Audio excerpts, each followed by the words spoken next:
told you that over the last few years, the Utah housing market has been more unpredictable than, say, a Game of Thrones finale.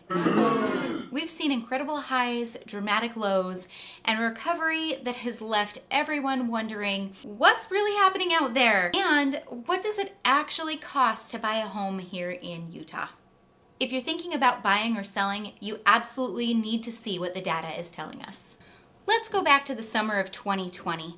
The world felt pretty surreal. Our housing market was just starting to catch fire.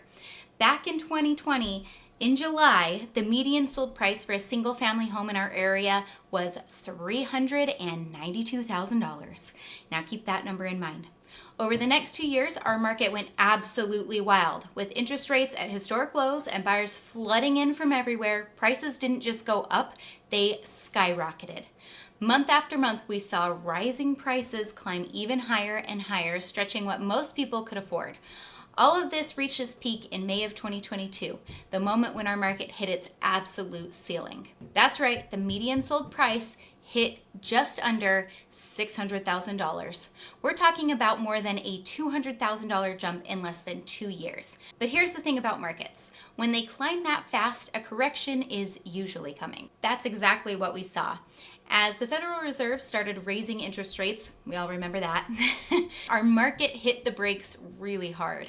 From that May 2022 peak of almost $600,000, prices began dropping for the first time in years. By January of 2023, the median sold price had settled at $510,000.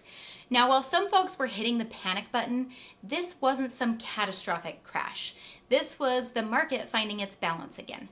The crazy, unsustainable growth was over, and we started seeing a more reasonable market take shape. Throughout 2023 and into this year, prices have been steadily and slowly climbing back up. So, where does that leave us today?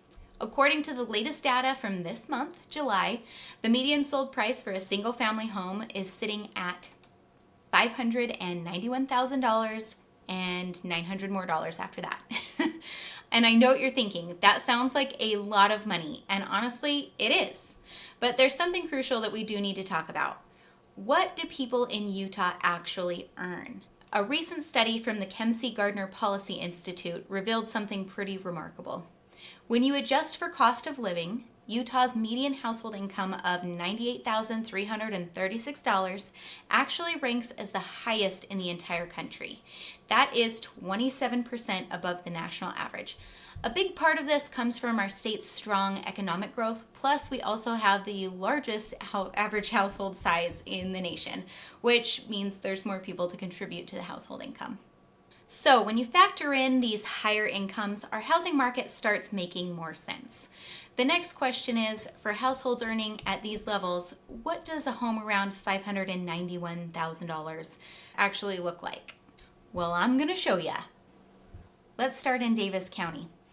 Here we have a selection of about 7 homes that are right around that middle median price of $591,000.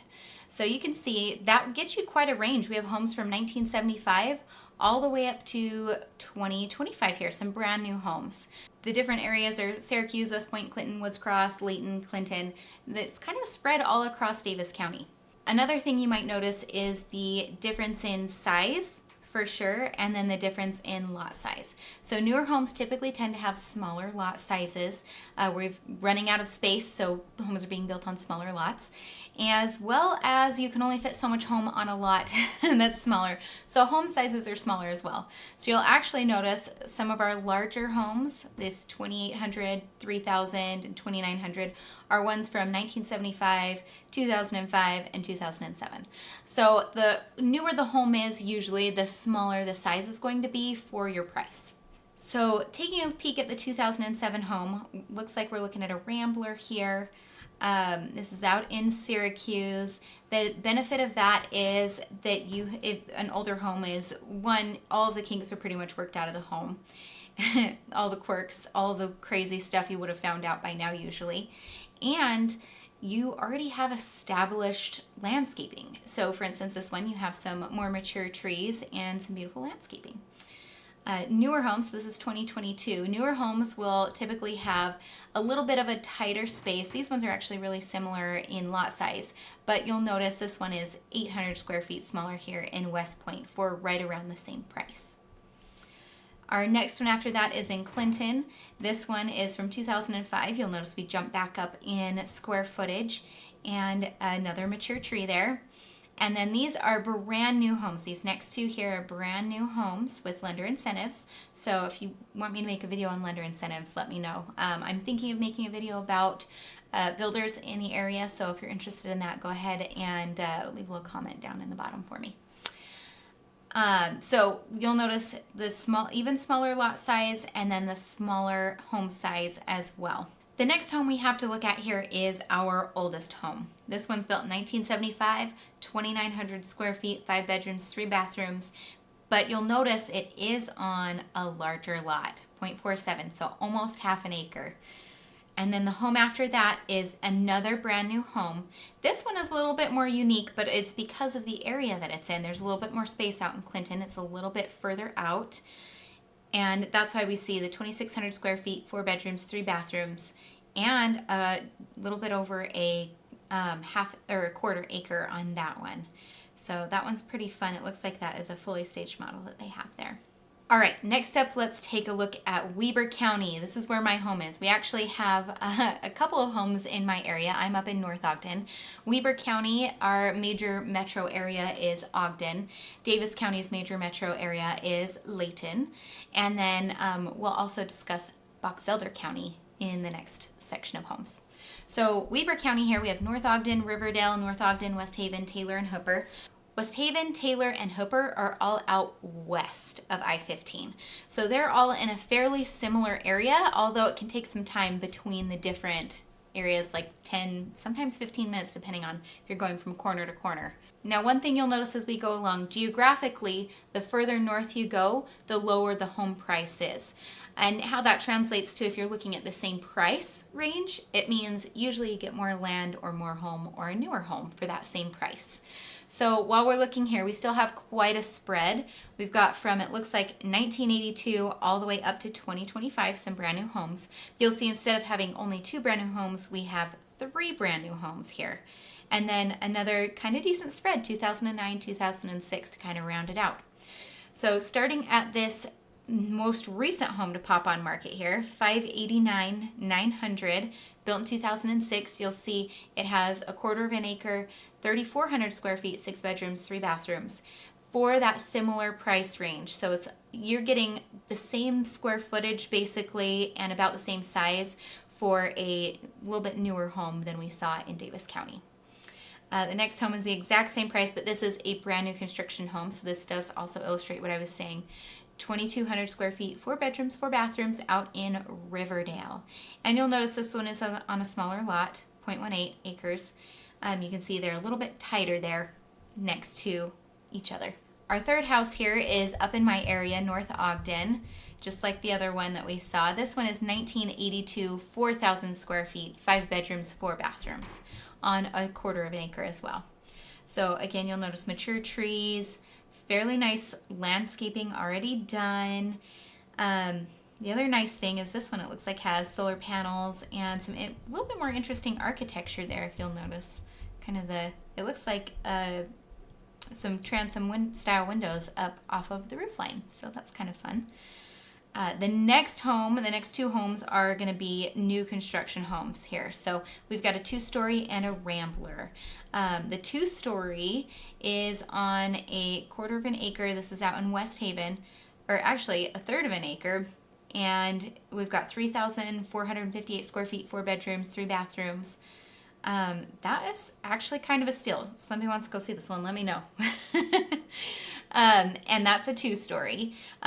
Typically 2 stories are a little bit less desirable from what we're seeing, which is why the pricing on a rambler is just a little bit more, even though it's got a smaller lot size and a smaller square footage. But another thing to consider is finishes and what types of upgrades are in the home. It's actually kind of interesting because looking at it, you see this one has a 2-car garage and this one has a 3-car garage. So I really do feel like this one that's in West Haven is a bit of a better deal. And then taking a look at our last one here out in Hooper. And I know that looks like Hooper, but we're in Utah and we say Hooper. Just like everywhere else, we have our unique dialect, and I will do my best to let you know what how you're supposed to pronounce the different cities here. So this one is built in 2009, so it's a little bit of an older home.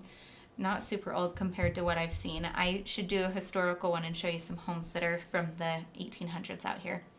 But 3,700 square feet, 4 bedrooms, 3 bathrooms on almost a third of acre, 0.30 for $590,000. Again, you'll notice this one has a bit more mature trees, nice landscaping. It's built up a little bit higher. That's another thing you'll notice out further west, the water table is a little bit higher. So you'll see a lot of these homes that even though they're ramblers, they will be built up in the basements. If they've got a basement, will be built up a bit higher to avoid that water table. It just kind of depends on the area. Some homes are good with a lower basement, some aren't. So that's kind of our little tour of Weber County. Let's take a peek up north at Box Elder County. Now, Box Elder County is a little bit of a different area. It is more rural. So what that means is there's a lot more open land. Homes aren't put quite as close together, but it means that there are fewer homes and fewer people as well. And there's a whole bunch of agricultural space and things going on in Box Elder County. So well, that's actually what we would expect to see.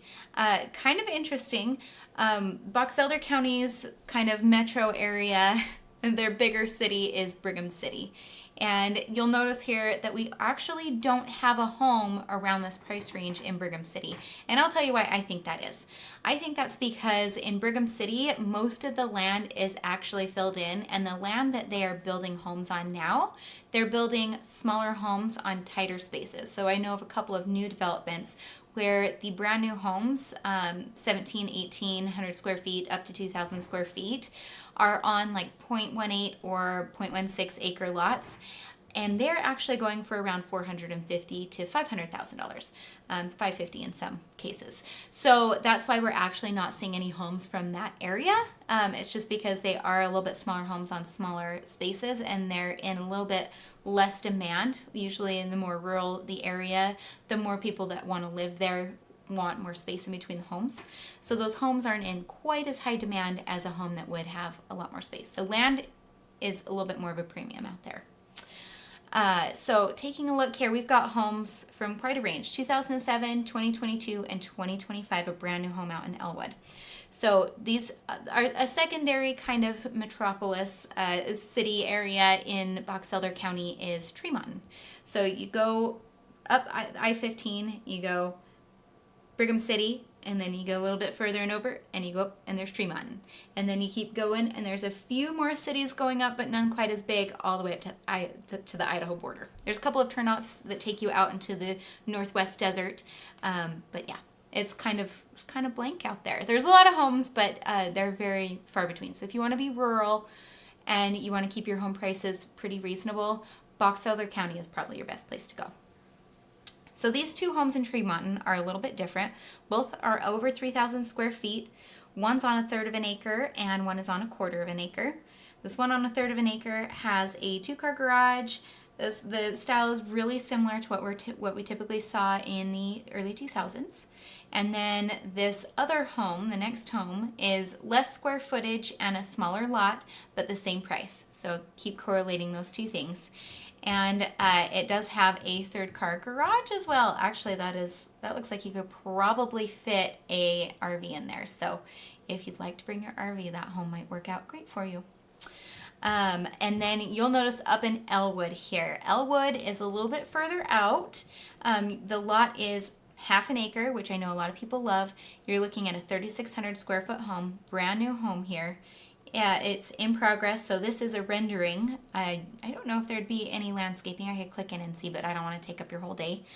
But you'll notice it's a rambler. Again, those ramblers are a little bit more in demand for what we're seeing right now, but on a half an acre. So I really think this home is quite a good deal as well. Half an acre, 3,600 square feet, rambler. Love it. So there's a small tour of what homes cost in the state of Utah. Like any other area, depending on where you're at, will vary, and the homes cost will vary based on the age and size and a plethora of other factors. If you'd like me to go more in depth in certain cities, just go ahead and leave a little comment down there. Oh, my throat is so dry. It has been hot and dry here. All right, well, that is a wrap. I'm Jessie Tolman with the Key Utah Realtors team at KW Success, Keller Williams Realty. We are the key to your real estate success. And whether you're buying, selling, or just trying to make sense of this Utah market, we're here to help you navigate it with all the real estate expertise and honest advice. Until next time, keep your stick on the ice.